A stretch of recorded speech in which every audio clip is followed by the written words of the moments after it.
जम्मू कश्मीर के पहलगाम में हुए भीषण आतंकी हमले में 27 निर्दोष लोगों की मौत के बाद पूरे देश में शोक और गुस्से की लहर है। इसी को लेकर गोरखपुर के आर्यनगर चौराहे पर व्यापारियों ने विरोध प्रदर्शन करते हुए पाकिस्तान का पुतला फूंका। इस दौरान आक्रोशित व्यापारियों ने आतंकवाद के खिलाफ जमकर नारेबाजी की और केंद्र सरकार से मांग की है कि पाकिस्तान को इस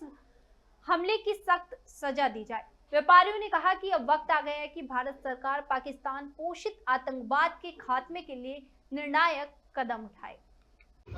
जिसमें मजहब पूछ करके लोगों को, पर्यटकों को, मासूम पर्यटकों को, उनके परिजनों को जिस प्रकार से मजहब के आधार पर उनकी हत्याएं की गई हैं और जिस प्रकार से पर्यटन के क्षेत्र में जो हमारा कश्मीर श्रीनगर क्षेत्र आगे बढ़ रहा था और जो दहशत फैलाने का प्रयास किया गया है, ये भारत की अस्मिता पर हमला है। और यह इस्लामिक आतंकवाद जो पाकिस्तान के बलबूते पर पल पोस रहा था, उसने हम सबको यह ललकारने का काम किया है कि हम तुमको मजहब के आधार पर मारेंगे और तुम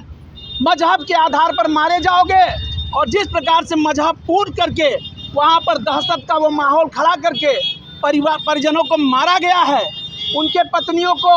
ऐसे ऐसे परिवारों को मारा गया है कि उनके परिजनों को छोड़कर कहा गया कि जाकर मोदी को बता दो कि ये आतंकवाद